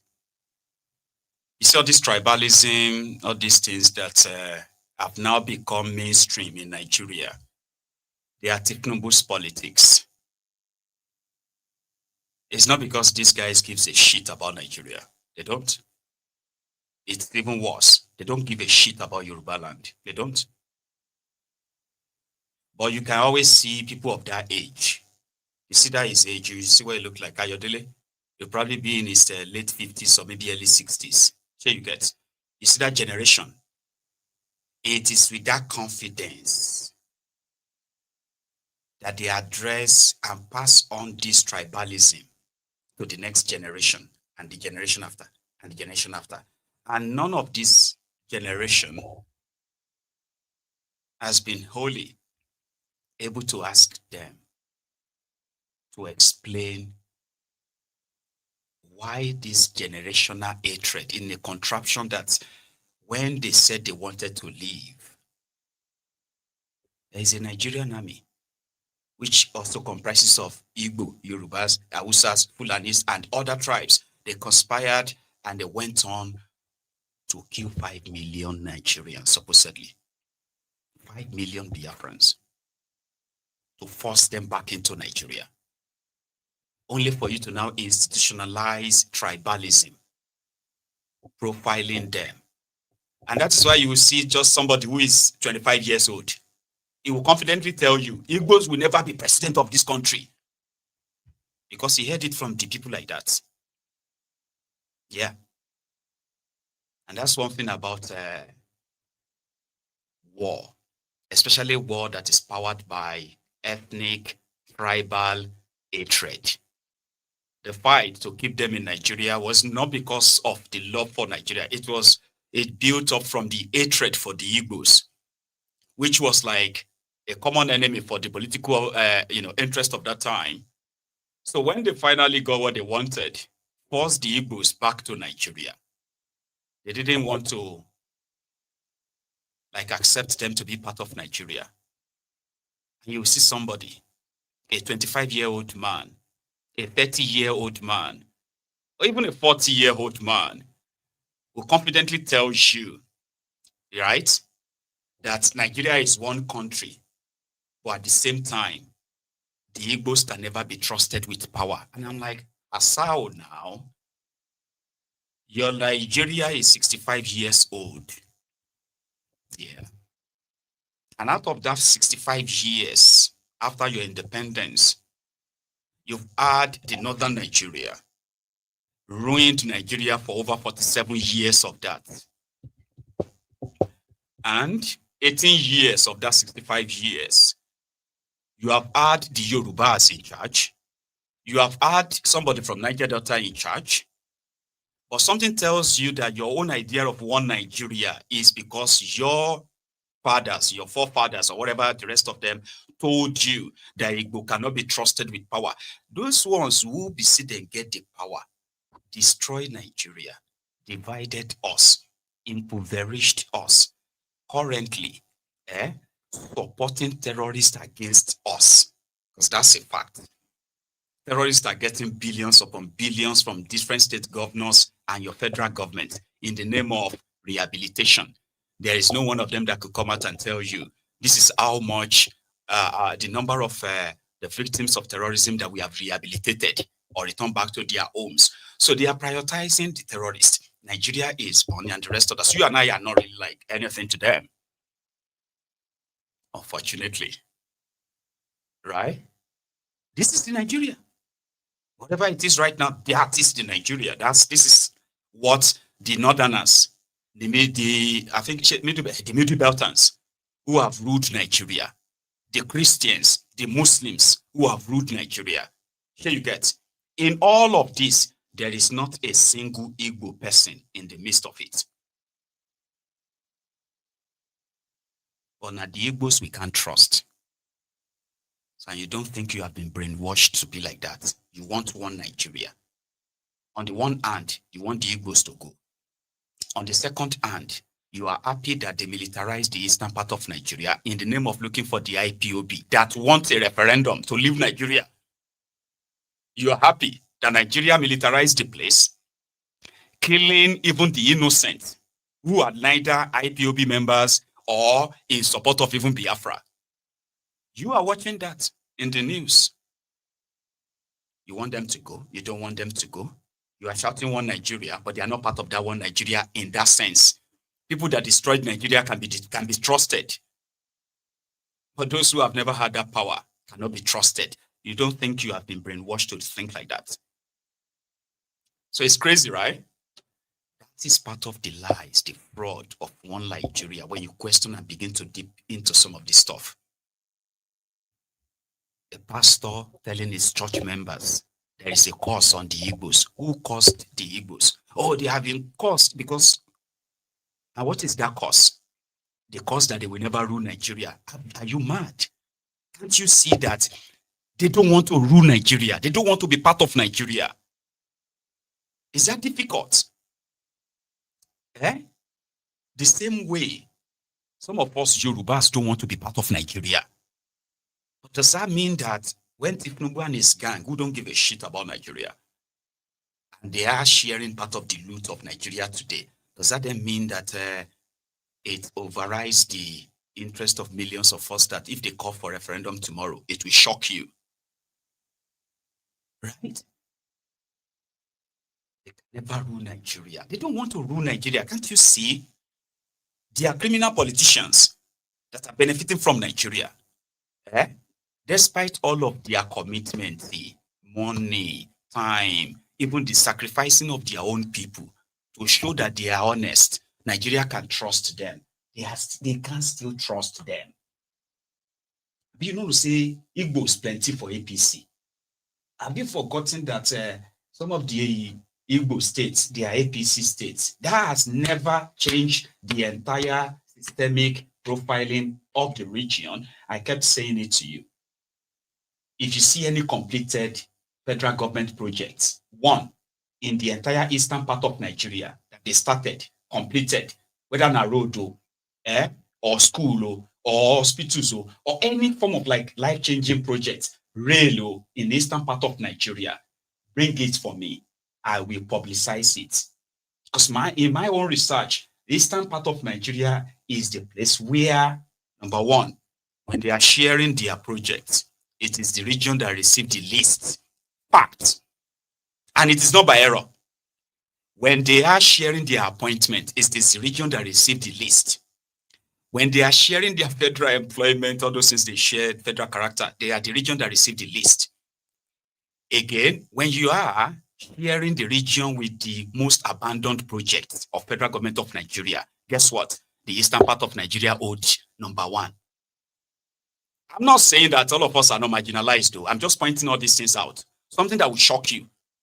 I say, are you saying that there is never a single completed project of Nigeria government in the eastern part of Nigeria? No, that's hard to believe. Then after, I've given you one now. Start thinking about it. It will surprise you. And it is deliberate. It is not an accident. It is not, But another thing they won't tell you is that eastern part of Nigeria, at least, contributes over 60% of the Nigeria national national gas exploration. At least everybody is talking about petroleum, crude oil. The region with the largest, the highest deposit of liquid natural gas is in eastern part of Nigeria, and Nigeria has been milking it. Yeah, that Abia State is oil producing, Anambra can produce oil, Imo State can produce oil, Ebonyi too on the side, among other things. So that Nigeria is exploiting, but they are telling you there's just not this because it is by design. So if you don't want them in Nigeria, right? Stop acting like you are that smart, that smart ass that knows that there is a cause. There's no cause. The people that actually, the real place that has cause is the cause of Nigeria is affecting all of us. Yeah. If there's anything cause, like there's any existing cause at all, it will be that there is a cause that these criminals have brought upon Nigeria, which is now affecting all of us, the cause of poverty. the cause of the worst of us leading us, the rest of us. Those are causes. The cause of, greed, selfishness, this looting, this corruption. They have brought on they have brought a wanton load of causes on the people. Young people have been killed. Life expectancies in Nigeria has reduced drastically. You are close to nature, but it can't be like saying hell you are close to. Those are the causes. Bad leadership is a cause. Bad governance is a cause. And there is nobody that is spared in Nigeria. All of us, no effect, if you are being honest. So if one pulpit bandit, a charlatan, hiding behind the homegrown inbuilt tribalism that currently is mainstream in Nigeria, the right thing for sensible people in such churches is to call him out and say, shut up, man. They are the same people that will tell you that you are carrying the causes of your generations. That's why you are poor. Not telling you that the criminals in charge are making policies that will keep making many of you poorer. But they say, no, the causes of your forefathers. Now, because you offended somebody, that's why your business is going down. Or the reason why your marriage is not working is simply because your somebody from your family, your mother's side, placed the curse on you. Not because your husband is just going to lose his job and he's going to lose the main source of income that he's using to fund his family, right? Not because, why is he losing his job? Because, government policy has kind of affected his own business. Now he's going to be out of business, out of job, out of money. But nobody is pointing to the policy that rendered him or destroyed him. They want a cause. They will send a cause. Now somebody will pray. We need to pray. These charlatans are thriving in that chaotic, mismanaged contraption for a reason. So you, whether you are a Yoruba man or Igbo man, it will take a tiny kind of I think it should probably show how dumb people will be for a charlatan like that, right? To trigger you. There are many, and they will be continuing to be exposed in that sense. It's quite disgusting. Older people, and they have no idea of the gravity of what they are doing. Igbos are the problem of Nigeria. Or you have people from all over the place who are intermarried. They married themselves. Families have been created because of these intertribal marriages. And they use that blanket statement. Who gives a damn? I mean, you don't give a damn about them. Right?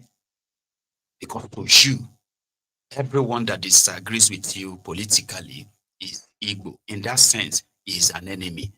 In the same country where everybody is suffering the same thing. So it will take an extra foolishness inside somebody to actually really buy the hatred these guys are selling.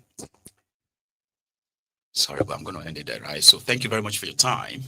I'm sorry that we usually end it on a very much lighter note, right? But now, thank you very much for your time this evening, okay? Like the broadcast and share it and maybe subscribe onto the channel if you haven't, okay? So I am going to see you another time. Until then, again, shall stay safe and good night.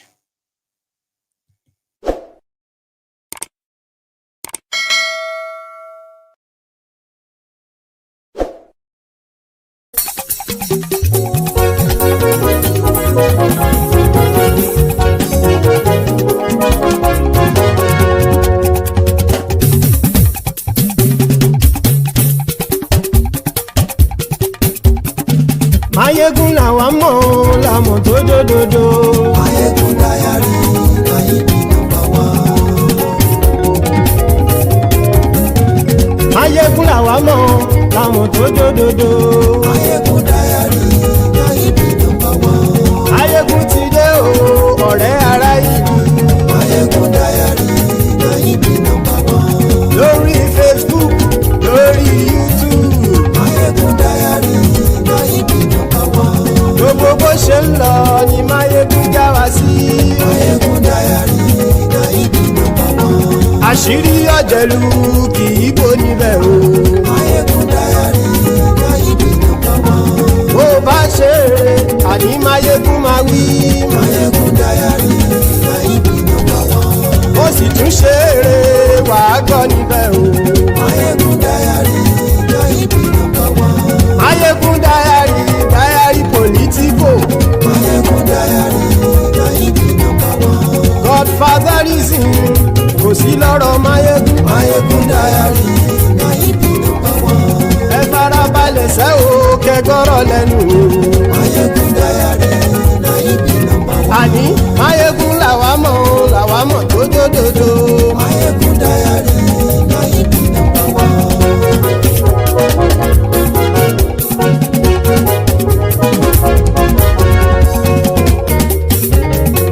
Àní ẹ̀sùn rákì. Máyégún ti dé. Máyégún ti dé. Ọ̀jẹ̀lú ẹ̀sùn rákì. Máyégún ti dé. Àní ẹ̀sùn rákì. Máyégún ti dé. Lórí Facebook. Máyégún ti dé. Àní ẹ̀sùn rákì. Máyégún ti dé. Lórí YouTube. Máyégún ti dé. Àní ẹ̀sùn rákì. Máyégún ti dé. Bọ́ bàbá gbé wúrẹ́. Máyégún máa wí. Àní ẹ̀sùn rákì. Máyégún ti dé. Ijó ìgbádìyẹ. Máyégún máa wí. Àní ẹ̀sùn rákì. Máyégún ti dé. Presido bá rúfin o. Máyégún máa wí. Àní ẹ̀sùn rákì. Máyégún ti dé. Kí gómìnà kówó jẹ. Máyégún máa wí. Àní ẹ̀sùn rákì. Máyégún ti dé. Ọlọ́pàá tí ń gba rìbá. Máyégún máa wí. Àní ẹ̀sùn rákì. Máyégún ti dé. Aṣòfin tí ń rúfin o. Máyégún máa wí. Àní ẹ̀sùn rákì. Máyégún ti dé. Òpùrọ́ olóṣèlú. Máyégún máa wí. Àní ẹ̀sùn rákì. Máyégún ti dé. Ọ̀jẹ̀lú ẹ̀sùn rákì. Máyégún ti dé. Àní ẹ̀sùn rákì. Máyégún ti dé.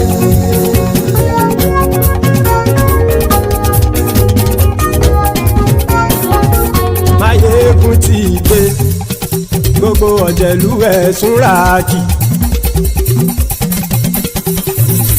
Máyégún ti dé. Gbogbo ọ̀jẹ̀lú ẹ̀sùn rákì.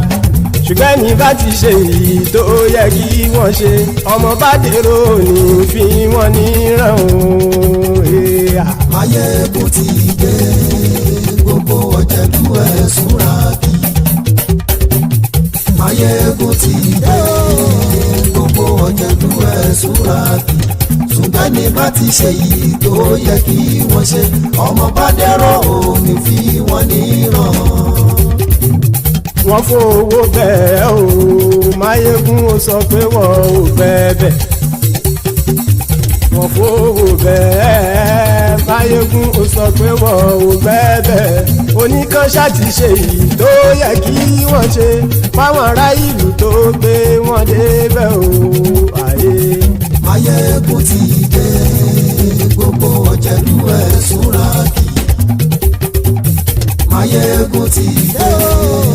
Gbogbo ọ̀jẹ̀lú ẹ̀sùn rákì. Ṣùgbọ́n ní bá ti ṣe yìí tó yẹ kí wọ́n ṣe, ọmọ bá dẹ́rọ̀ ò ní fi wọ́n níran. Kì máa yí ṣeré, ọ̀rọ̀ yìí kì í ṣẹ̀fẹ̀. Kì máa yí ṣeré, ọ̀rọ̀ yìí kì í ṣẹ̀fẹ̀. Ẹni bá ti lè lẹ́bọ̀ lẹ́rù o, ọmọ bá dèrò kàṣàyè tú wọn síta. Máyégún ti dé. Gbogbo ọ̀jẹ̀lú ẹ̀sùn rákì. Máyégún ti dé. Gbogbo ọ̀jẹ̀lú ẹ̀sùn rákì.